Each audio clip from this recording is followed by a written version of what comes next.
the 6 simple steps that I use whenever I need to have a difficult conversation. And, as a baseline, I also want to say something else. You should try to have these conversations in person. And if you can't have them in person, have them on Zoom. The reason why I like having them in person or having them on Zoom is because when you can see the person's facial expressions, it just brings a whole level of humanity and understanding and connection to these conversations. And there's way too much that can get misinterpreted if you're on the phone, or never have this stuff over text or over email. Do not do that, because I think that's a lot of why we need difficult conversations, because there is so much that gets misinterpreted with the written word. Okay. So in person, on Zoom. So let me give you all 6, and then I'm going to unpack them using Claudia's example. So step number 1, you start the conversation by stating your why. Step number 2, you're going to have a specific singular example of what happened, and then you are going to state how it made you feel. I felt X when this specific thing happened. Step number 4, you're going to listen with your mouth shut. Step number 5, you're going to validate whatever you hear, because whatever you hear is their lived experience. And when you validate whatever you hear, it takes this from an argument back into a conversation. And then 6, and final, how you end it, how you get out of this, is you state your why again. And if you have any request related to a boundary or a change in behavior, you state it then. And that's it. So let me unpack this with Claudia's example, okay? So Claudia's why is very simple. I want to protect my peace. That's her why. Then she's going to have in mind a specific example that happened. And I would recommend that she anchor in on the most recent thing.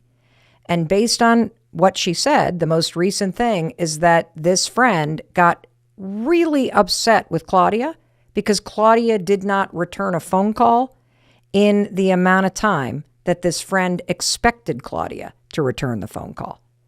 And so the next piece is, after saying, I really want to protect my peace. I want to figure out how we can remove the friction between us. And I want to talk specifically about when you got upset with me last week because I didn't return your phone call in the amount of time that you thought I should return it. Now what Claudia is going to say is, I felt attacked, or I felt triggered. I have a lot of past trauma. My mom was really erratic. And when you came at me for something that I felt like I didn't do anything wrong, I literally felt like that little kid again that was getting in trouble for something I didn't do wrong. Like, I don't owe you a phone call back. And that's how I felt when you lashed out at me. Then you're going to listen. Is there anything that you want to say about what happened? And she might be just vomiting stress at you. Just listen. A tactic that I use when somebody is doing that is I will, I've talked about this on other episodes. I call it the snow globe. I imagine the person just inside a snow globe that's shaking up and all that crap coming out of their mouth. I just kind of let it stay in the snow globe with them. And if you can find one thing to validate, like maybe what you're going to learn is hopefully they apologize. Maybe they don't, but maybe what you're going to hear is, I've just really stressed out and I really needed you. And, I had a lot going on and I told you that I need you to call me back, blah, blah, blah, blah, blah. All you're going to say is, I hear you. You needed me. You told me that you needed me to call you back. I can understand how that would make you upset. That's it. That's it. And then 6, you say your why again. I just need to protect my peace and I want to remove the drama. And so moving forward, please know, I do not return phone calls on demand. And if you need an immediate response, I recommend that you text me and you tell me that you need an immediate response. And I will at least get back to you to let you know if I can respond or not. And that's it. That's it. That is the anatomy of how you have a difficult conversation. And your why is the most important part. Because imagine if Claudia went in saying, I really want to repair this friendship. The conversation goes a little bit differently, right? Because when you say, I want to protect your peace, you are basically telling this and I want to try to dissipate the drama between us. And so let's talk about what happened last week, because when you did that, I felt this and it makes me not want to text you. And I don't want that. I want to just dissipate the drama. What do you need to say?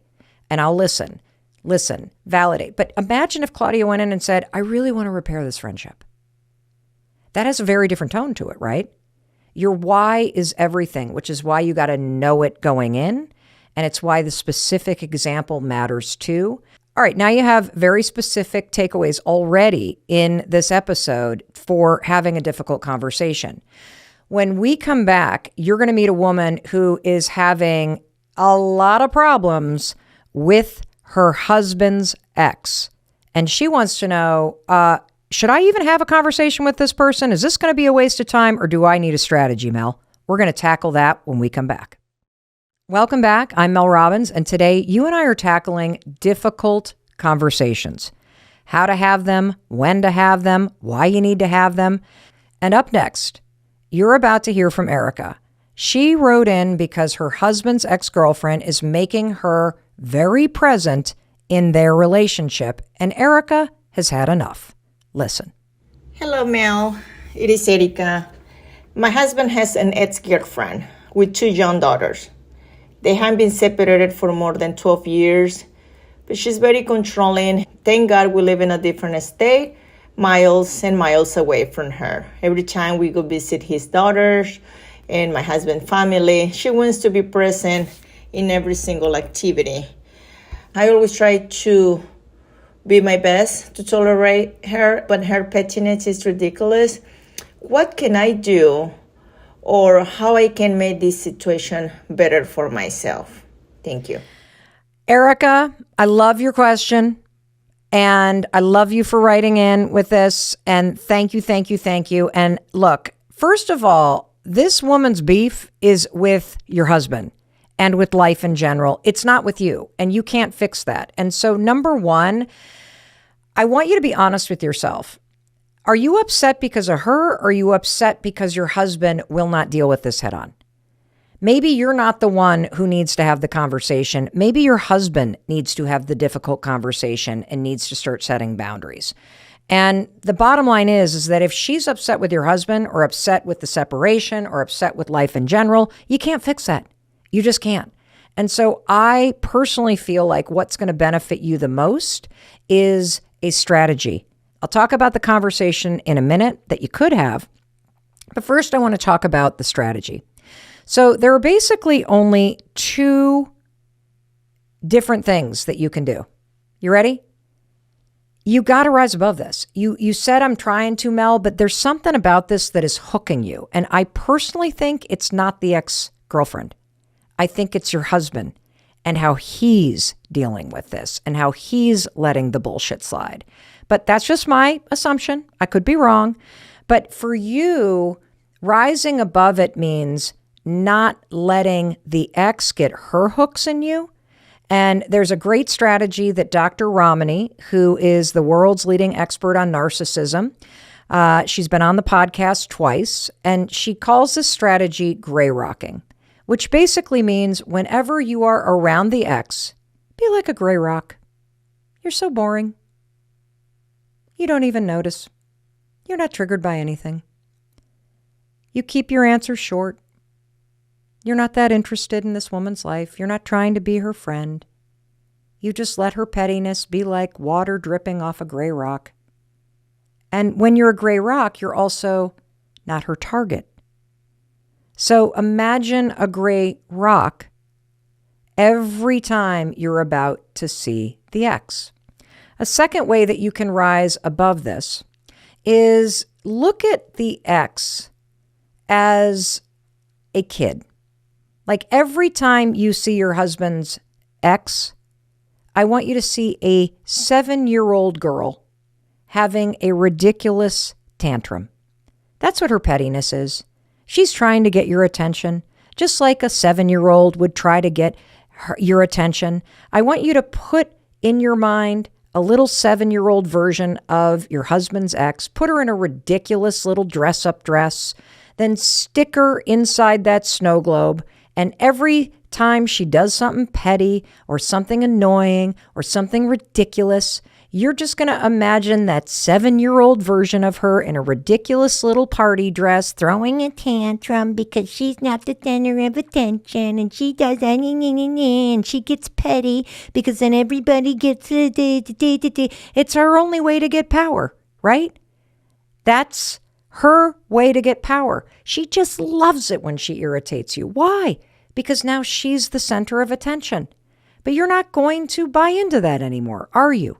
Because you're either going to be a gray rock, you're going to be so damn boring that everything just rolls right off you, you're not even really paying attention, you don't add any fuel to the fire, or you're going to kind of giggle at her because she's throwing a tantrum. 7-year-old in her party dress who gets really petty because it's the only thing she has in life. That's what you're going to do. That helps you emotionally unhook yourself. It helps you stay separate. And that is going to help you not have to have a difficult conversation. Because I personally think if you're going to have a conversation, you need to have it with your husband. And you need to tell him that he's got to step up.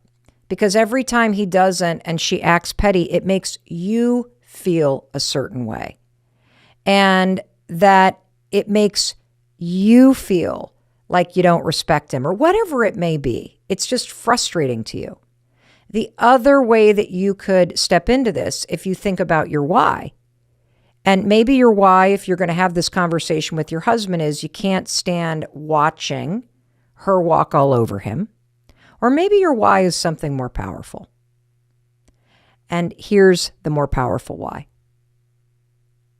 His daughters are watching. And kids don't learn by hearing what we say.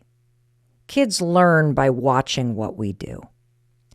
And if the why is big enough that the adults need to rise above this bullshit for the sake of the daughters, that we got to lose this petty crap for the sake of the daughters. Because you know what? Whether you like it or not, the way the ex is dealing with your husband and the way that your husband refuses to deal with his ex, that is modeling of a relationship for the daughters. And so for the sake of the daughters, you could have the hard conversation with your husband and with the ex. But you got to figure out what the why is for you. And again, I'm going to say what I said to Claudia. Maybe this is happening because you're the one that's the bigger one. Maybe you're in all of their lives because you're the one that's going to break the chain of behavior. Maybe you're the one that is here because you're meant to tap into the courage inside you to hold all of you to a higher standard. And look, maybe the ex isn't capable of it. Maybe there's so much trauma and resentment and she hasn't done the work and it's easier to be angry and petty and all that stuff. Because, when somebody's angry and petty, it's just pain. That's it. They don't know how to tolerate pain, so they attack people and they're petty and they seek attention. But when you get clear on your why, I wanted to talk to you because I would really love for the sake of the girls for us to rise above this. And when X happened, I felt X. And I think we can do better. When you do that, you've got a chance to transform the family dynamic. And remember, you're only going to use one example, and then you're going to give time for your husband or the ex to respond. And two things are going to happen, especially when you're dealing with somebody who's petty or volatile. Either the person is going to listen, and holy shit, they apologize. Like there's something in you rising above the noise that is almost like a hand that helps them step up and rise above the noise. It might surprise you. You know, you could be the force that changes everything. Because maybe the ex and your husband have been locked in this stupid ass dynamic for so long they don't know anything else. But you're the one that could demand something new. Or if when they listen, they don't apologize, they immediately react like that 7-year-old in the party, dress, like throwing yet another, how dare you say that? You're not even. All you say is calmly, I'm not blaming you. I'm explaining how something made me feel. I'm expressing a concern. And if you don't have the capacity to hear that, that's okay. Thank you for at least letting me say it, because I am committed to being a better example for the girls. You restate your why, boom, you're out. And, some people fight and are petty and pick fights as a way to control you, and some people do it as a way to stay connected to you. And, when you go silent or when you do these things, it triggers them, so they get even more intense. And in fact, Candace is having this exact problem with her family, and she's got to have a really difficult conversation with them to knock it off. Hi Mel, it's Candace. I listened to the episode about people pleasing and absolutely loved it. I've tried the strategy of taking a pause before answering more than once. My question is, how do you handle family members who won't accept a pause or a delayed response?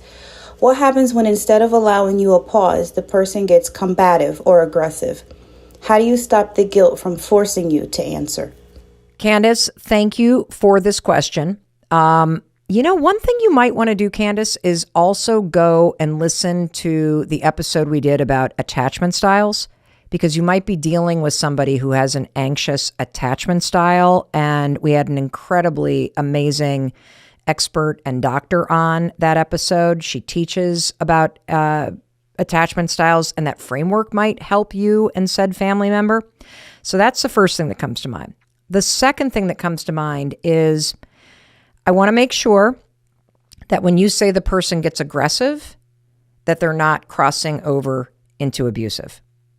There's a big difference between somebody getting triggered when you go silent and saying, I need time, and them feeling anxious that they're going to lose you, or they need to stay connected to you, or they got to control you in this moment of uncertainty, and somebody being abusive. Abusive, you need to get some help. If you're dealing with somebody who's clingy and annoying, that's anxious attachment style. I know it because I have it, and my husband often needs a pause when we're kind of in a difficult conversation. So here's the thing. You said the word guilt, and that's why I think you're dealing with an attachment style thing where you need time to process, and this family member wants an answer now, and so they get and then you feel bad that they're hounding you about this. And so you have to double down on your needs. And here's what I would recommend. I'm going to give you a script that you can take and make your own. And when you request a pause, you're in a conversation, you say, I need to think about it. Here's what you're going to do, okay? I want to change this frustrating dynamic between us. And because you come at me, I need a pause because I feel scared. And here's the tactic you're going to use, okay? Here's the thing that a person with anxious attachment style needs to hear from you. I need a pause, and here's my promise. My promise is I will give you an answer in an hour. My promise is I will give you an answer in the morning. And if you want to change this dynamic between us, like I want to change it, I want to have a better, healthier connection.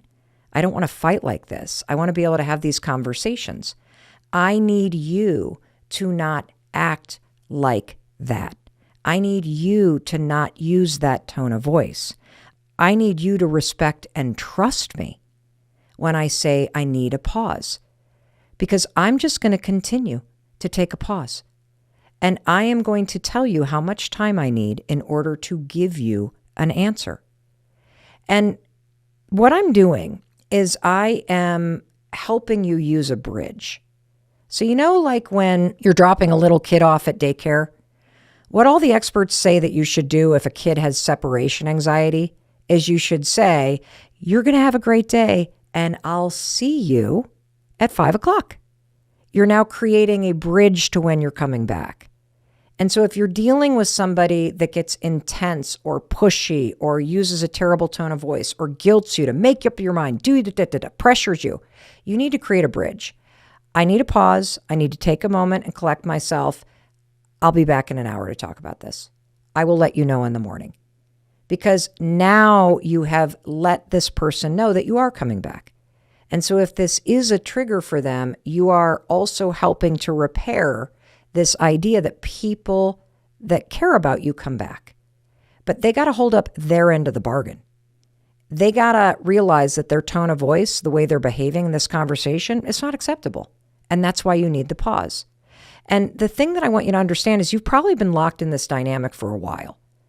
And you're now doing something different.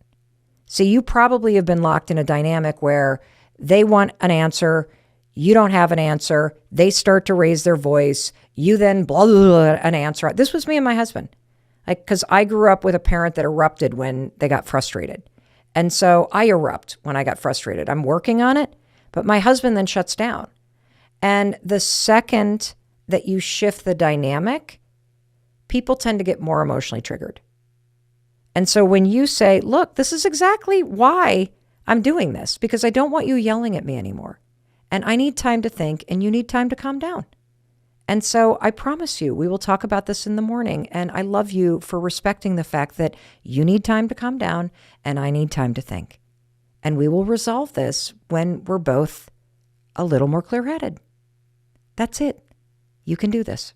Our final question comes from a woman named Carla. And this question is so good because it helps me explain the real reason why we need to have difficult conversations.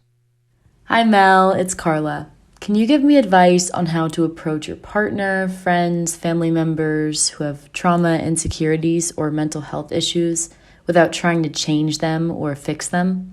I absolutely love your podcast, and it's helped me tremendously. Thanks, Mel. Carla, I absolutely love you and your question, and I think it's going to help us all tremendously. And what I want to say to you, Carla, is that this is why difficult conversations are important. Because at the end of the day, it's not about fixing other people.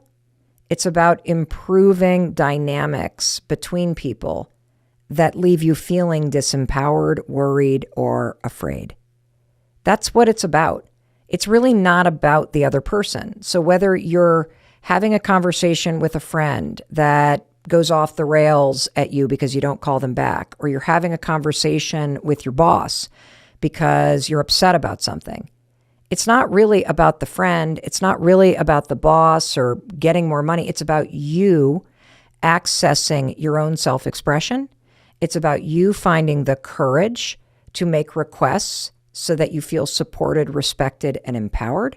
And it's about you expressing concern or holding boundaries for what you will accept and what you won't accept in your life. And that's why these conversations matter. Because without finding the courage to fully express your highest, most self-expressed self, you will know that you're not reaching your potential. You will feel that disruption and that discomfort of knowing that there's something that you need to say that you haven't said. And I don't want that for you. And when it comes to family members that you need to have a difficult conversation with, particularly if you're dealing with a family member that is not taking care of themselves, you have to do that in the lane of boundaries. And you have to do that not from a place, you're right, of trying to fix somebody, because we can't fix other people. We can only express how their behavior or lack of behavior makes us feel. What comes to mind right now is this example from a long time ago in my life, but it's still very much relevant. When I was in my 20s and Chris and I had just met and we were newly engaged, I met a woman who I became really good friends with at work. And it became very clear that she was struggling with disordered eating. And that became very, very serious when her boyfriend broke up with her. And for months, she was complaining about the boyfriend. She was complaining about the way that she looked. She was complaining about her body, and I was seeing her wither away. And I would listen, and I would listen, and then I would offer support, and then I would ask her if she thought she should speak to her therapist. I would ask her if she was worried about her mental health or her eating situation or lack of eating situation, and she would deflect it. And that would make me feel uncomfortable, and I didn't know how to bring it up, and I was only in my 20s, and I'd never really dealt with anything like this, and I didn't know how to support her. And then finally, I looked at her one day, and I said, I love you. I'm profoundly worried about you, and I feel helpless every time you complain about this relationship that's been over for months, and I see you not taking care of yourself. And here's my request. You're no longer allowed to talk about this with me because you're not doing anything to change it. I will be here to hang out with you. I'll talk about work with you. I'll talk about the books we're reading with you, but I am no longer available for you to vent about this because you're not doing anything. The second you get into therapy, the second you seek treatment, the second you move on, I'm here to support you, but I feel like by listening to you, I am part of the problem. She cut me out of her life. She didn't want to hear it. She got a different job, like full Monty. But I'll tell you something. Several years later, and I'm talking probably 10, 15 years later, she reached out via Facebook Messenger and said that conversation was so confronting. And she didn't know how to handle it, but it was a tipping point that got her into treatment. And so people don't change until they're ready to change. But that doesn't mean that you can't have a conversation about your boundaries. And you need to. If somebody is acting in a way where it's scaring you, you need to say something. If somebody's behavior is really alarming you, you can draw boundaries. You know, I'm not going to give you money unless you go into treatment. I am not going to listen to how depressed you are unless you get back on your medication. I am not going to let you rant about dad who you've been divorced from for 10 years, Mom. You need to freaking move on with your life. I'm not here for that. I'm here for you and your future and the healthy you and the happy you.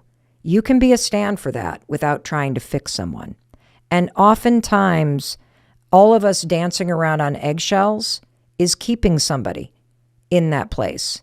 Sometimes they need you to be the stronger one, not to tell them what to do, but to say, I'm not going to sit here and watch this happen. But the second that you need somebody to drive you to rehab, the second that you need somebody to pay for your therapist, the second that you need somebody to hold your hand through this process, I will be there. But I'm not going to stand by your side as you fall. That is how you talk to somebody. You talk about your feelings. You talk about your fears. You talk about what you're willing to do and what you're no longer willing to do. And then the other person gets to make a choice. That's how you have that conversation. Because at the end of the day, that's what these conversations are about. You being your best and highest, most expressed version of yourself. And that's what I want for you. You know, look, you know what you need to do. The hardest part is starting the conversation. But the longer you put it off, the more uncomfortable it's going to be. It just builds and builds and builds. Just know it's not going to go perfectly. That's okay. Finding the courage, getting the conversation done, it is so much better than perfect. Your health is worth it. Your confidence is worth it. Your relationship is worth it. And you know what? it might just turn out way better than you ever expected. And it will turn out better than you expected because now you have the tools to empower you to make it better than you're fearing right now.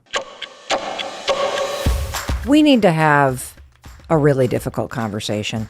And I bet just hearing those words, we need to talk, doesn't it make your armpits start to sweat? You have a front row seat as I'm coaching 4 listeners who are just like you, who need to have a difficult conversation with someone in their life. You're getting the rules, the tactics, the strategies that are going to empower you to have these hard conversations